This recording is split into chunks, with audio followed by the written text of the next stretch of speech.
आत्मा जितना भी ले पाए लेकिन हटे नहीं। तो हम उसे प्यार वाले तो होते हैं सभी, प्यार तो सबको अच्छा लगता है ना, इसीलिए तो बाबा के बच्चे भी बने हैं, भगवान का प्यार आकर्षित करता है। तो हम उनको कहते हैं कि कहते टाइम नहीं है दीदी, बिल्कुल टाइम नहीं मिलता। तो हम कहते हैं, मैंने कहा आप जैसे बाबा का बृहस्पतिवार को भोग लगेगा, तो ऐसा करो आप ना, भोग का कोई भी फल अपनी तरफ से बाबा को ऑफर कराओ हर बार। तो कहते हैं हाँ, मतलब अच्छा लगता है कि भाई जैसे भोग, भक्ति में भी भावना होती है ना भगवान के भोग के प्रति। अब कई भाई ऐसे हैं जो आते नहीं है लेकिन भोग का फल भिजवाते हैं। अगर वो भोग का फल भिजवा रहे हैं तो कहीं ना कहीं उन्हें बाबा की याद तो आ ही रही है ना। और वो भी एक हफ्ते में एक बार तो आएगी जरूर कि हाँ भाई बुधवार है, बाबा के घर में भोग जाना है। और वैसे समय नहीं है लेकिन बाबा तो अपनी तरफ उन्हें खींचे गई, और किसी ना किसी रूप में जब भगवान के घर में कर भी रहे हैं तो बाबा का भी ध्यान उन बच्चों पर रहेगा ही। तो ये भी अच्छा होता है कि अगर हम भगवान के घर से किसी भी सेवा से जुड़ते हैं तो हमें बाबा को याद करना सहज हो जाता है।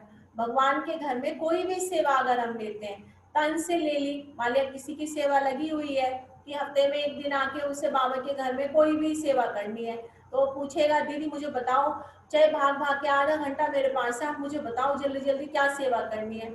हम भी निकाल के रखे हुए होते हैं कि हाँ ये सेवा करनी है। तो हमें भी याद आ रही है, हमें याद आ रही है तो हम बाबा के पास भी उसकी याद पहुंचाएंगे। और जो है वो आत्मा को भी बाबा के घर की याद आ रही है। तो भगवान को याद करना बहुत सरल है अगर हम सेवा से प्यार करते हैं तो। सेवा से हमारा स्नेह होना चाहिए, सेवा में कोई छोटा बड़ा और कुछ ना हो कि हम सेंटर पे आ नहीं सकते हैं, लेकिन हम कोई वस्तु ही अगर हम बाबा के घर से जुड़ जाते हैं कि हाँ एक हफ्ते में एक दिन हम करेंगे, तो बहुत अच्छा अपने आप ही कनेक्शन जुड़ जाएगा शिव बाबा से। जैसे कई लोग बाहर जाते हैं तो कहेंगे कि आपके लिए क्या लाए हम, तो हम कहते हैं आप बाबा का घर देख रहे हो, तो बाबा के घर में जो भी आपको लगे भाई बाबा, क्योंकि भगवान के घर में हम तो बैठे हुए बाबा के बच्चे हैं, तो हमारे लिए पर्सनल थोड़े ही ना आप बाबा के घर को देखो। तो फिर उनके बाबा के घर के प्रति चिंतन चलेगा, कहते दीदी वो जो टेबल पड़ी हुई है ना उसका कवर ले आए हम। तो हम बता देंगे उन्हें कि हाँ भाई लाना तो सही, लेकिन आप ऐसे कलर मत लाना, इतने लाइट लाइट कलर लाना, तो बड़े खुश हो जाएंगे।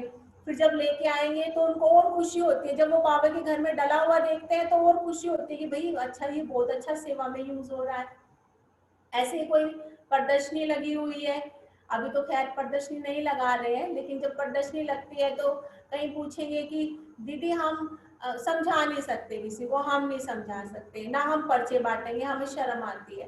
मैंने कहा कोई बात नहीं, लेकिन जो भाई बहन आ रहे हैं आप उन्हें पानी पिला सकते हो, कहते हैं हाँ हम उन्हें पानी पिला सकते हैं। दीदी आप कहो तो हम उनके लिए केले भी ले आए, मैंने कहा हाँ आप केले भी ले आओ, तो ये भी तो सेवा है भाई।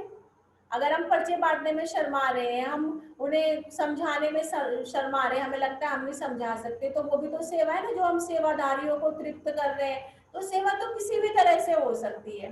तो जब हम बाबा के घर में कोई सेवा करते हैं उससे अन्य आत्माओं को सुख मिलता है, तो अपने आप ही दुआएं मिलेंगी और बाबा से भी हमारा कनेक्शन जुड़ेगा और योग लगेगा। सबसे सहज साधन है हम सेंटर की बहनों से जितना हो सके जुड़े। बाबा ने उन्हें निमित्त बनाया है, वो बाबा की बच्चियां हैं, उनसे जुड़ेंगे तो बाबा से कनेक्शन जुड़ना सहज हो जाएगा। बाकी हम अपनी तरफ से कोशिश करेंगे तो मेहनत लगेगी, इसमें मेहनत नहीं लगती है, ये सहज है। क्योंकि हम भी जब छोटे छोटे आते थे तो हमें तो इतना ज्ञान भी नहीं था, तो हमें दीदियाँ अच्छी लगती थी बहुत, और जो है वातावरण सेंटर का रहना सहना बहुत अच्छा लगता था। तो मैं तो जाते ही जो है ना, सैटरडे की छुट्टी जैसे ही हुई है तो संडे रात तक आती थी, और दीदी से जाते ही पूछती थी, मैंने कहा दीदी पहले मुझे ना आप सेवा बता दो। तो दीदी कहती थी बैठ तो जाओ, आप बैठ तो जाओ। मैंने कहा नहीं आप मुझे सेवा बता दो, क्योंकि मेरे पास तो टाइम कम ही होता है ना, मैं कल चली जाऊंगी, आप मुझे बहुत सारी सेवाएं बता दो ताकि मैं फटाफट कुछ तो अपना भाग्य जमा करके जाऊं। तो दीदी जैसे बता दिया, कई बार दीदी जो है रेस्ट में होती थी, मैं टाइम पे ही ऐसे जाती थी, दोपहर का टाइम होता था, तो अपने आप ही मैं पिछली बारी देख के चली जाती थी। मैंने कहा ये चीज गंदी हो रही है बाबा के घर में, ये टाइल गंदी है यहाँ पे, ये फ्रिज बहुत गंदा हो रहा है, और मैं नेक्स्ट टाइम तक आई और मैंने देखा कि वो गंदा ही पड़ा हुआ है या किसी का ध्यान नहीं गया, तो मुझे पूछने की आवश्यकता नहीं है कि ये क्या हो रहा है, मैं अपने आप ही सामान उठा के उसे साफ वाफ कर दिया, इतने सब उठे हैं तो मेरा एक तो सेवा हो ही गई है। तो मतलब जब हम धीरे धीरे सेवाओं से जुड़े हैं ना, तो बाबा से भी नेचुरल जुड़ते हैं, नहीं तो शुरू में थोड़े ही ना इतना बाबा से प्यार होता है या ज्ञान समझ में आता है। लेकिन दुआएं मिलती हैं, सब जो भी सेवा करेंगे तो उसको सभी प्रयोग करेंगे तो सभी आत्माओं की दुआएं मिलती है, तो बहुत सहज हो जाता है बाबा से जुड़ना, ज्ञान में चलना। तो मैं आपको जो अभी बात सुना रही थी, पहले वो बात पूरी करती हूँ कि जब एक बार मैंने सोचा कि भाई शरीर छूटेगा तो हम यहाँ पे सेंटर पे रहते हैं, तो मुझे क्या याद आएगा शरीर छूटेगा, तो मुझे कुछ चीजें याद आई, मतलब सेंटर की जिम्मेवारी याद आई। मैंने कहा अगर शरीर छूटेगा तो मतलब सेंटर कौन संभालेगा, और चलो बड़ी दीदी तो है, और बड़ी दीदी अपने आप ही देखेंगी, जिसको भी योग्य समझेंगी अपने आप बाबा की सेवाएं चलेंगी। लेकिन फिर भी ना थोड़ा सा था कि नहीं, जैसे मैं अपने पन से करती हूँ या दिल से सेवाएं करती हूँ, भाई बहनों को ठीक तरह से कोई समझ पाएगा, और कुछ और भी चीजें मेरे दिमाग में चल रही थी। तो मुझे एकदम से संकल्प आया कि मतलब समय तो ऐसा हो गई, अचानक ही तो जाना होगा, कौन सा पता होगा कि कल तुम्हें शरीर छोड़ना है। तुम्हें भगवान के ऊपर पूरा विश्वास है? हाँ, मुझे भगवान के ऊपर पूरा विश्वास है, मुझे निश्चय है शिव बाबा के ऊपर वही पूरा विश्वास है, मुझे बाबा से ज्यादा किसी और के ऊपर मुझे विश्वास नहीं है। जैसे दुनिया में विश्वास होता है ना कि मुझे इसके ऊपर पूरा विश्वास है, अगर मैं भी शरीर छोड़ दूं और मैं इसे कह के जाऊं तो ये मेरे घर की जिम्मेवारी संभाल लेगी। तो अगर बाबा के ऊपर विश्वास है और बाबा का घर है, और मैंने बाबा को कह दिया कि बाबा ये है और ये आप संभाल लेना, तो बाबा नहीं संभालेगा क्या उसे? किसी की बुद्धि में नहीं डालेगा कि भाई ये बच्ची ये छोड़ के गई है, ये सेवाएं पूरी करनी है, तो तुम्हें इतना विश्वास नहीं है बाबा के ऊपर? तो मैंने थोड़ी देर इसके ऊपर विचार सागर मंथन किया, तो एकदम से बहुत हल्कापन हो गई मैं कि मतलब सच्ची में भाई बाबा से ज्यादा तो कोई जिम्मेवार नहीं हो सकता ना। अगर मैंने बाबा को कोई बात दिल से बता दी कि बाबा ये यहाँ पड़ा हुआ है, ये यहाँ पड़ा हुआ है, और ये वाली सेवा ऐसे है, ये काम अभी बीच में है, तो बाबा से अच्छा तो कोई संभाल नहीं सकता है। और वो किसी की बुद्धि में अपने आप टच करवा देगा, मुझे इतना विश्वास है कि वो अपने आप करवाएगा उसकी अपनी सेवाएं। उसके बाद से जब कभी भी मैं शरीर छोड़ने के बारे में सोचती हूँ तो मुझे कुछ नहीं होता है, क्योंकि बाबा बैठा हुआ है, मैं निश्चिंत हूँ, बाबा को सब कुछ बताऊंगी कि बाबा ये काम ऐसे पड़ा हुआ है, ये ऐसे सेवा पड़ी हुई है, ये ऐसे है आपका, और बाबा अपने आप दीदियों से करवाएगा या किसी से भी करवाएगा, मुझे कोई लेना देना नहीं है। लेकिन बाबा को जब सौंप दिया, बाबा से बड़ा कोई हो नहीं सकता है। तो आज मैं थोड़ा सा पढ़ रही थी निश्चय के बारे में, क्योंकि हम सब बाबा के बच्चे, अगर किसी से भी कहा जाए तो ये कहते हैं हमें तो भगवान के ऊपर पूरा विश्वास है, हमें तो 100% बाबा के ऊपर विश्वास है। फिर बाबा मुरलियों में भी कहते हैं कि निश्चय में भी सब नंबरवार है। बड़ी बड़ी क्लासेस तो हमने सुनी हुई है, ड्रामा के ऊपर निश्चय, परिवार के ऊपर निश्चय, अपने ऊपर निश्चय, शिव बाबा के ऊपर निश्चय। मोटे मोटे रूप में जब हम अपने आप को चेक करते हैं, हम कहते हैं हमें सबके ऊपर विश्वास है। लेकिन अगर हम गहराई से चेक करते हैं तो हमें समझ में आता है कि हमें कितना विश्वास है।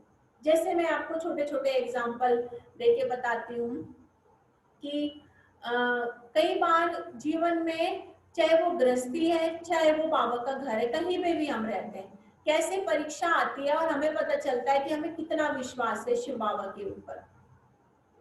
हम ज्ञान में चले तो हमारे पिताजी जो है एंटी थे, विरोधी थे, उनको ज्ञान अच्छा नहीं लगता था। वो कहते थे कि ब्रह्मा कुमारियां तुम्हें माउंट आबू ले जाएंगी और वहां पे तुम्हें बहका देंगी, और फिर तुम्हारे से सारे पैसे वो हड़प लेंगी और घर को बर्बाद कर देंगी, तुम्हें समझ में नहीं आ रहा ब्रह्मा कुमारियां क्या होती है।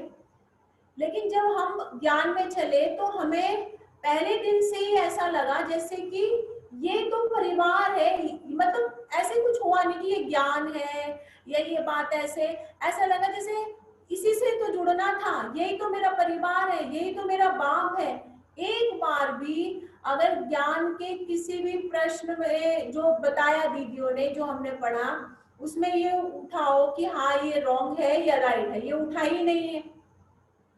तो जब उन्होंने परीक्षाएं ली हमारी, जैसे उन्होंने खर्चा बंद कर दिया, आज मुझे वो बात ध्यान में आती है कि वो भी हमारा एक पेपर था और उस पेपर में हमें तो पता ही नहीं चला कि वो भी पेपर था। उन्होंने इतनी परीक्षाएं ली, हम छोटे छोटे थे, मतलब हमारी पढ़ाइयाँ चल रही थी तीनों बच्चों की, 3 भाई बहन हैं हम लौकिक में, लेकिन हमें एक बार भी ये संकल्प नहीं उठा कि पिताजी की किसी भी बात को हम मान लें। जो बाबा से संबंधित उन्होंने हमें छोड़ने के लिए कहा था, बस हमें ये संकल्प चलता था कि कोई बात नहीं, खर्चा नहीं देंगे तो अभी हम 1 साल में थोड़ा सा स्कूल में पढ़ा लेंगे, या हम ये काम कर लेंगे, हम खाना नहीं खाएंगे, हम रोटी रोटी हम अचार से खा लेंगे, हम नमक से खा लेंगे, हम दही से खा लेंगे। लेकिन हमने एक बार ये नहीं सोचा कि हम सेंटर जाना छोड़ देंगे या हम जो है बाबा को याद करना छोड़ देंगे। कहीं पिताजी सही तो नहीं कह रहे, कहीं ब्रह्मा कुमारियां ऐसे तो नहीं होती है, तो हमें कभी संकल्प ही नहीं आया। ये तो अब जब हम इतने बड़े हो गए तब हमें आता है कि ये भी एक परीक्षा हमने पास करी जो बाबा के ऊपर थोड़ा सा भी हमें किसी बात में संशय नहीं आया है। हम देखते हैं जब लौकिक में कुछ ऐसा वैसा ऊपर नीचे होता है तो कई बार मन में ऐसे सवाल उठ जाते हैं जो कच्चे बच्चे होते हैं, सबके नहीं होते, पक्के बच्चों को कुछ नहीं होता, लेकिन हम जैसे यहाँ पे अभी सेंटर में नया नया हुआ है तो यहाँ के अनुभव मैं आपको सुना रही हूँ कि भाई बहन ये सोचते हैं कि हम तो बाबा के पास जाते हैं, तभी भी जीवन में ये परीक्षा आ गई, बाबा ने हमारी रक्षा नहीं की, ये काम ऐसे हो रहा है, ये काम ऐसे नहीं होना चाहिए था, बाबा ने देखो यहाँ पे भी हमारी सहायता नहीं की। लेकिन बाबा हमारी सहायता तभी करता है जब हम पूरे निश्चय बुद्धि हो, ये प्रश्न ना चले, हम बाबा से अपने रिश्ते को सही रूप में पहले समझें। भगवान से रिश्ता क्या हमने लेन देन के रूप में बनाया है कि हाँ उससे कुछ मिलेगा तो मैं वो मेरा बाप है, अगर वो मेरे काम नहीं बना रहा है तो मेरा बाप नहीं है, तो इसका मतलब मैंने कर्मों की गति को ही नहीं समझा है। अगर कर्मों की गति को समझ लिया है तो समझ में आता है भगवान का रोल तो अलग है, वो तो मेरी आत्मा का पिता है, उसका तो इन सब चीजों से कोई लेना देना ही नहीं है कि मैं इन सब चीजों के आधार पे उससे अपना रिश्ता बनाऊं। तो जो भी जीवन में बातें चल रही हैं, अगर हम थोड़ा सा भी बाबा के लिए ऊपर नीचे नहीं होते हैं तो आप देखेंगे धीरे धीरे बातों का प्रभाव कम होता है और बहुत अच्छा रिजल्ट निकलता है। ये आप सबके भी बहुत सारे अनुभव बाबा के साथ के होंगे। अभी तो खैर इस पे तो कितना सुना जा सकता है, नहीं तो आप लोगों से भी पूछते कि भाई किसी किसी के क्या क्या अनुभव है अपने जीवन के, एक दूसरे से ही तो हम सीखते हैं ना अच्छी बातें। तो जैसे मैं आज सुन रही थी किसी माता का, दीदी सुना रहे थे, चक्रधारी दीदी, 1 मिनट में जरा इसे जरा चार्जिंग पे लगाती हूँ लैपटॉप को, ये बिल्कुल डिस्चार्ज हो रहा है, बंद हो जाएगा 1 मिनट में।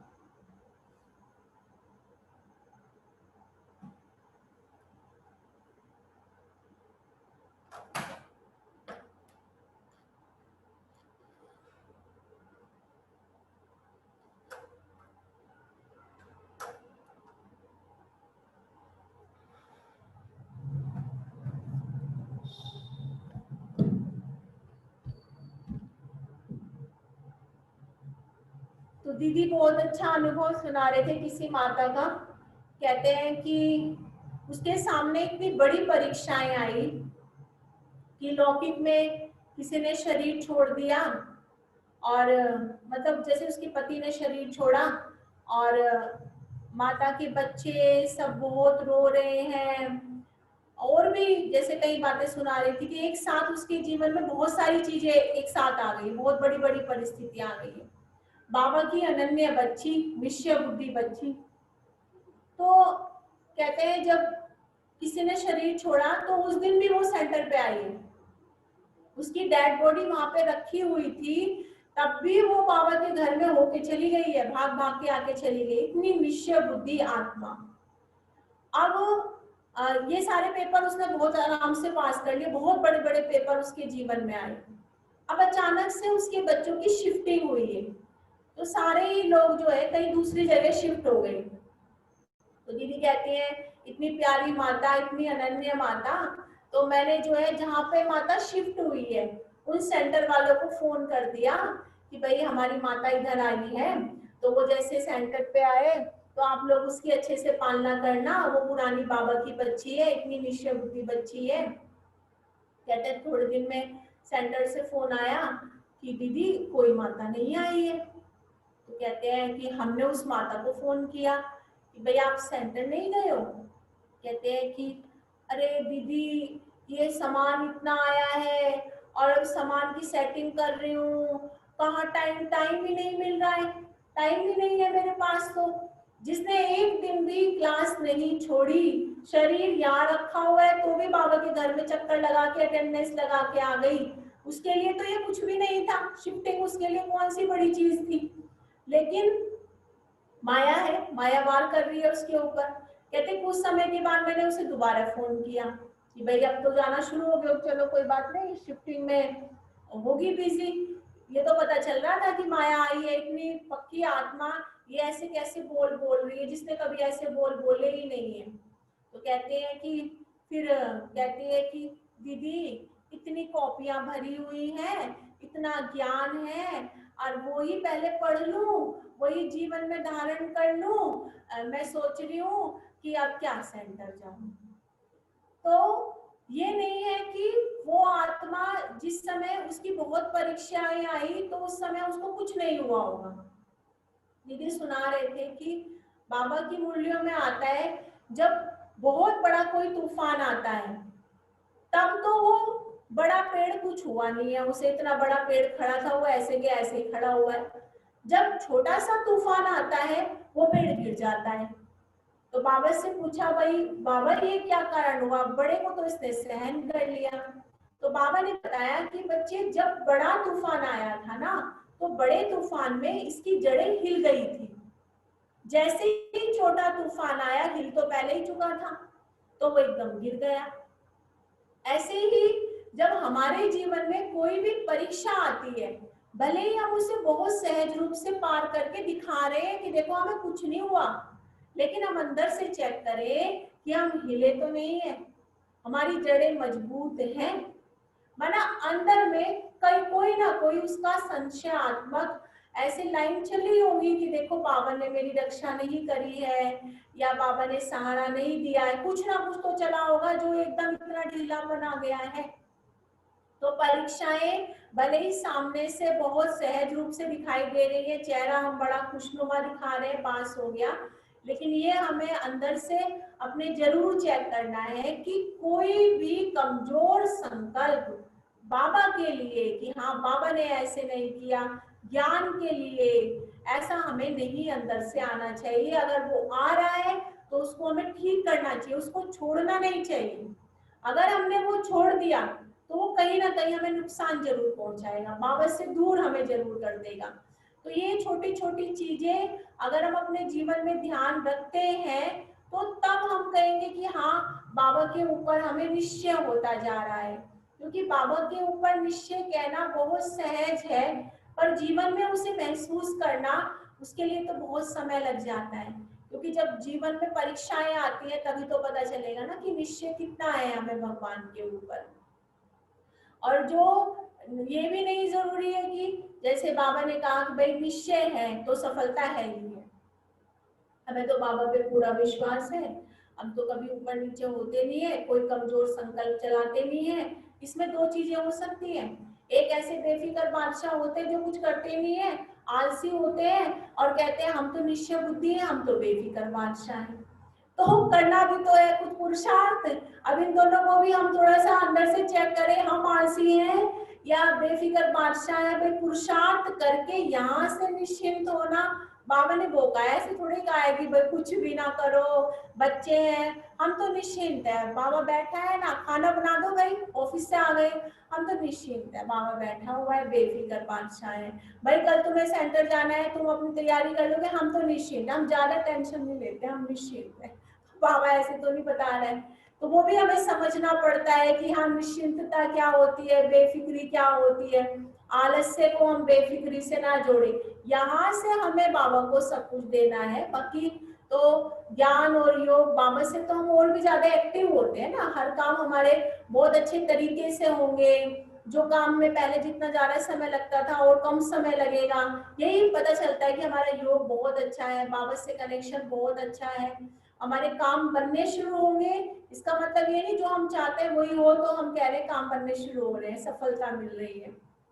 हम तो चाहते हैं ये काम ऐसे होना चाहिए था और वो हो नहीं रहा, और हम कह रहे हैं कोई भी संकल्प उल्टा सीधा नहीं चलाया, बाबा पे पूरा विश्वास था, सफलता नहीं मिल रही है। पर जरूरी नहीं है कि जो सफलता हम चाहते हैं बाबा उसी रूप में हमें सफलता दे, हो सकता है उससे भी बहुत बड़े रूप में बाबा हमें सफलता दे। जैसे एक भाई को एक अवार्ड मिलने वाला था, कहीं उसने कोई बहुत अच्छा कार्य किया था, लेकिन जिस दिन उसको अवार्ड मिलने वाला था उससे एक दो दिन पहले उसका एक्सीडेंट हो जाता है। अब जब उसका एक्सीडेंट हो जाता है तो उसकी दोनों टांगे चली जाती है एक्सीडेंट में। तो वो भगवान को जो है ये कह रहा था कि मुझे ये नहीं है कि तूने मेरी टांगे छीन ली है, मैं ये कह रहा हूँ कि भाई तू मुझे अवार्ड दिलवा के और फिर मेरे एक्सीडेंट कर देता, कम से कम मुझे अवार्ड तो दिलवाता ना। मतलब तुझे खुशी नहीं हो रही थी कि मैंने इतना अच्छा काम किया है और मुझे अवार्ड मिल रहा है। अब उसे कौन समझाए, क्योंकि जब किसी के साथ ऐसा कुछ हो जाता है तो दिमाग ऐसे ही हो जाता है इंसान का। अब उसे 2 दिन के बाद पता चलता है कि जिस फ्लाइट से उसे जाना था वो फ्लाइट में एक भी बंदा नहीं बचा है, वो प्लेन ही पूरा क्रैश हो गया है। तो वो चाहता था कि मुझे वो अवार्ड मिल जाए, और बाबा ने उसे क्या कहा कि बच्चे वो अवार्ड नहीं, मैं तो तुझे तेरा जीवन दूंगा। अब कम से कम बच तो गया ना, उसमें से तो एक भी बंदा नहीं बचा था। तो हमारे हिसाब से तो हमें वो इनाम बहुत बड़ा लग रहा था, लेकिन बाबा ने दोनों में से हमें क्या दिया कि जीवन दिया है। जीवन तो सबसे कीमती चीज है ना। तो 2 दिन पहले तो उसे लग रहा था कि भगवान खराब है, और 2 दिन के बाद उसे लगता है कि भगवान तो बहुत अच्छा है। तो हम नहीं जानते हैं कि बाबा हमें सफलता किस रूप में देना चाहता है। हम सोचते हैं जैसे हमने सोचा है वैसे ही अगर काम हो गया तो सफलता है। नहीं, अगर हम निश्चय बुद्धि हैं तो बाबा हमें सफलता देगा ही। और हमारा भगवान के ऊपर विश्वास है, तो जो भी घटनाएं हमारे साथ हो रही है उसमें अपने आप ही हमें पॉजिटिविटी नजर आएगी, सफलता नजर आएगी। लेकिन हमारा भगवान के ऊपर विश्वास पूरा होना चाहिए, पक्का होना चाहिए, अंदर से होना चाहिए, दिल से होना चाहिए। अगर हमें लगता भी है कि हाँ एक दरवाजा बंद हो गया है, लेकिन आपको उसके साथ साथ में 10 दरवाजे खुले हुए मिलेंगे कि ये देखो ये भी कर सकता हूँ, ये भी कर सकता हूँ, ये भी कर सकता हूँ, ये भी कर सकता हूँ। अब देखो जैसे ये लैपटॉप बंद हो गया था, अब मेरे हिसाब से तो भाई ये बंद हो गया, लेकिन एकदम से तो मुझे संकल्प आया, मैंने कहा देखो बाबा आज सेवा मिली और मुरली भी पूरी नहीं सुना पाई हूँ, लेकिन कुछ तो करो। तो एकदम संकल्प आया भाई पड़ोसियों से तो पूछ लो एक बार, उनके पास क्या पता इंटरनेट हो। हमारा पड़ोसियों से काफी अच्छा संबंध है, लेन देन चलता है। तो उनके पास गई, वो कह दीदी ले जाओ फोन, फोन तो वैसे भी ऊपर ही था, सेवा में था उनका फोन, उन्होंने दे दिया। अगर मैं कुछ भी ना सोचूं और कहूंगी भाई बस ये ड्रामा में उधा हुआ था, बेफिक्र बादशाह है, बाबा बैठा हुआ है, तो क्या होगा, कुछ भी नहीं होगा। तो संकल्प तो हमें चलाने पड़ेंगे ना। तो फिर बाबा सफलता का रास्ता हमें दिखाता है, लेकिन पहले हम एकदम से ही नेगेटिव ना हो और एकदम होपलेस ना हो कि ये तो काम ऐसे हो नहीं रहा जैसे हम चाहते थे और हम तो असफल हो गए। असफलता उसे नहीं कहते अगर हमारे अंदर हिम्मत है लास्ट तक भी तो भी हम सफल हैं। हिम्मत हार गए तो उसी दिन असफल हो गए, चाहे उसका रिजल्ट कुछ भी हो, हमारे हिसाब से भी हो जाए तो भी हम असफल ही है अगर हमने अपनी हिम्मत और अपनी खुशी छोड़ दी। हम लास्ट टाइम तक भी अपनी हिम्मत और खुशी बनाए रखते हैं, चाहे कैसी भी परीक्षा आए तो भी हम बाबा के सब पेपर में पास हैं।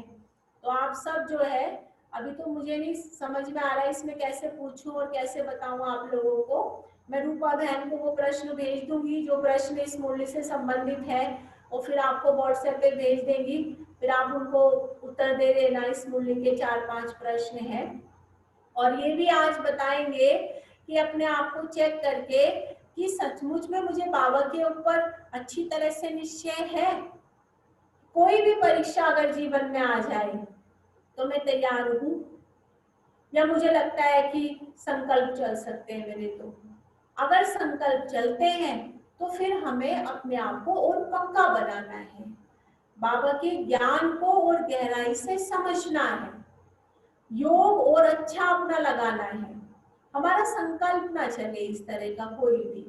जैसे एक भाई यहाँ पे है और अभी जब लॉकडाउन हुआ तो बहुत सारे लोगों के सामने थोड़ी पैसों की प्रॉब्लम आई, इकोनॉमिक प्रॉब्लम आई, तो वो भाई बाहर से आए हुए हैं, बिहार से आए हुए हैं, टीचर है यहाँ पे, उन्होंने अपना कोचिंग सेंटर यहाँ खोला हुआ है। लेकिन भाई जो कमाया वही खाया, वो वाला हिसाब किताब है। उनके 2 बच्चे हैं, पत्नी है, यहाँ फैमिली है, पूरी किराए पे रहते हैं। अब जब लॉकडाउन हो गया तो जो उन्होंने कोचिंग सेंटर लिया है उसका किराया, और जहाँ पे वो रहते हैं उसका किराया, और वो तो कमा रहे हैं और खा रहे हैं। ऊपर से उनका एक बच्चा जिसने नवोदय का एग्जाम दिया है, तो उसमें बहुत सारे पेपर्स वो मांग रहे थे, वो उनसे नहीं हो पा रहे हैं। एक साथ ही बहुत सारी समस्याएं, तो बहुत टेंस में आ गई। बाबा के बच्चे ही हैं, और कई बार जो है जैसे घर परिवार में एक पॉजिटिव हो रहा है तो दूसरा थोड़ा सा कमजोर सा पड़ गया। बाबा देखना, बाबा ने एक साथ ही सारी परीक्षाएं ले ली, और ये भी किराया भी देना है, ये भी नहीं हो रहा, घर का खर्चा भी नहीं चल रहा है। लेकिन हमने उन्हें यही समझा रहे थे कि आप हिम्मत मत हारो, समय कभी एक जैसा नहीं रहता है, ये समय ठीक हो जाएगा। लेकिन इसी में यही तो परीक्षा का समय है ना, कि आप हिल रहे हो या आपका थोड़ा सा भी बाबा से विश्वास ऊपर नीचे हो रहा है। तो एक एक मेंबर का बहुत अच्छा विश्वास था, और वो मेंबर कौन है? उनके परिवार का सबसे छोटा बच्चा है। सबसे छोटा बच्चा जिसका नवोदय में वो एडमिशन कराने के लिए उसने अपना अनुभव भी फिर सेंटर में आके सुनाया। वो कहता है, आप ना पापा बिल्कुल भी मत सोचो, बाबा बैठा हुआ है ना, वो भी आता है बच्चा, बाबा बैठा हुआ है ना, मुझे पूरा विश्वास है कि बाबा मेरा एडमिशन उसमें कराएगा, और आप बिल्कुल भी चिंता मत करो, देखना थोड़े दिन में हमारा सब ठीक हो जाएगा।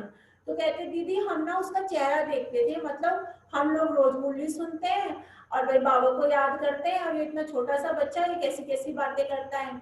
लेकिन कहते हैं हमें उससे बहुत शक्ति मिलती थी। जब वो कहता था तो हम लोग भी उसके चेहरे की तरफ देख के सोचते थे कि हाँ भाई ये इतना छोटा सा इतनी अच्छी बात कह रहा है, तो हमें विश्वास बनाए रखना चाहिए।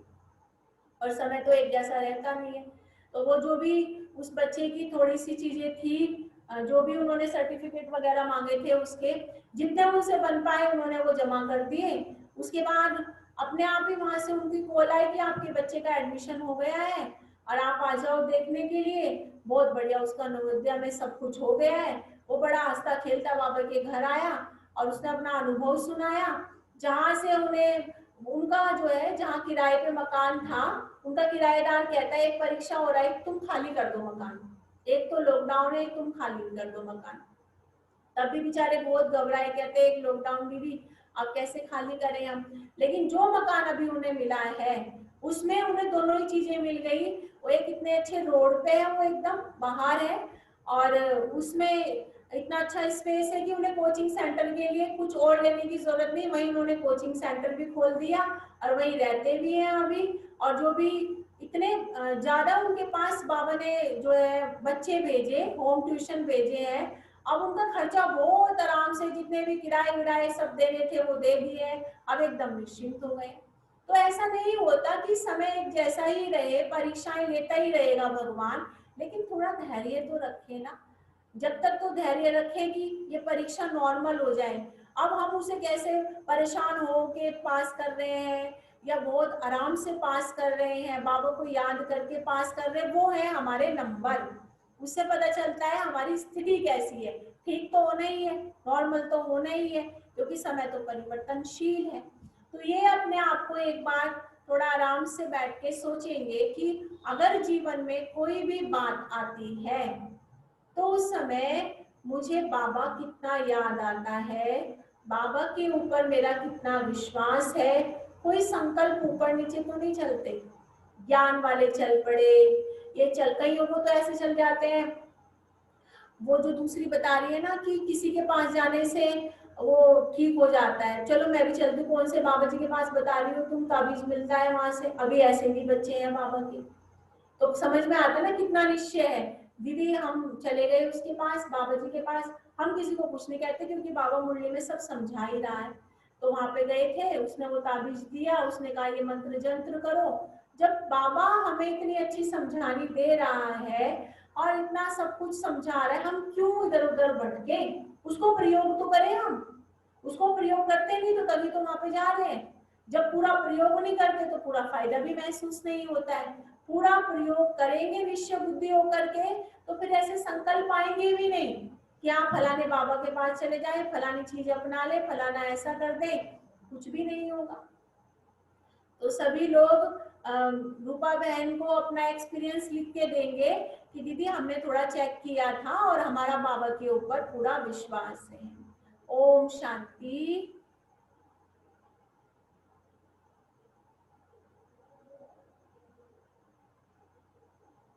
2 मिनट के लिए बाबा को याद करते हैं, फिर दीदी का लास्ट में हम थैंक्स भी करेंगे, इतनी सुंदर दीदी ने क्लास कराई है।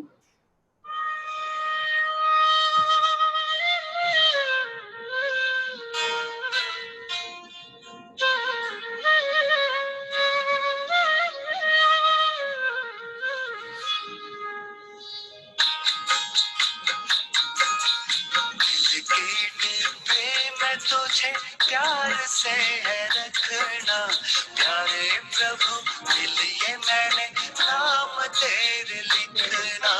दिल के डिब्बे में तुम्हें प्यार से है रखना प्यारे प्रभु, दिल ये मैंने नाम तेरे लिखना। दिल के डिब्बे में तुम्हें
ओम शांति। विजय भाई, आप 1 मिनट में दीदी का आभार कीजिए, थोड़ा सा समय का ही है, सिर्फ 1 मिनट में दीदी का हम कितनी दीदी ने क्लास कराई है, चाहते हैं आप कुछ बोलें। ओम शांति। आज मोहन नगर के भाई बहनों ने बड़े प्यार से घर आंगन है लीपा और वजीराबाद से हमें भरपूर करने देखो आ गई दीदी दीपा। अव्यक्त मूर्त माता पिता बाप दादा की अति स्नेही अति लाडली तपस्वी मूर्त राजयोगिनी ब्रह्मा कुमारी दीपा दीदी जी, मैं मोहन नगर परिवार की तरफ से सभी बहन भाइयों की तरफ से तहे दिल से हृदय की गहराइयों से आपका बहुत बहुत आभार व्यक्त करता हूँ। शुक्रिया दीदी, आपने बहुत सुंदर अनुभव युक्त जो छोटे छोटे अनुभव सुनाए वो वास्तव में डे टू डे के जीवन में, ब्राह्मण जीवन में हम सेवा कैसे करें, बाबा पर निश्चय कैसे करें, बहुत ही सुंदर ढंग से आपने समझाया बताया। अंत में 4 लाइन दीदी जी के लिए कि आज संगम युग के इस पावन पल में घड़ी सुहानी आई है। दीपा दीदी वजीराबाद से सबको खुशबूदार फूल बनाने का शुभ संदेशा लाई है। इनकी अलौकिक दिव्यता, पवित्रता और रूहानी नजरों से हम सब आज निहाल हो गए और त्याग तपस्या और सेवा ही इनके रोम रोम में समाई है। दीदी जी thank you so much. Om Shanti. Om Shanti. अभी सभी एक हाथ ऊपर करेंगे, हाथ हिलाएंगे इस समय को। ओम शांति। थैंक यू दीदी। बहुत अच्छा लगा नगर के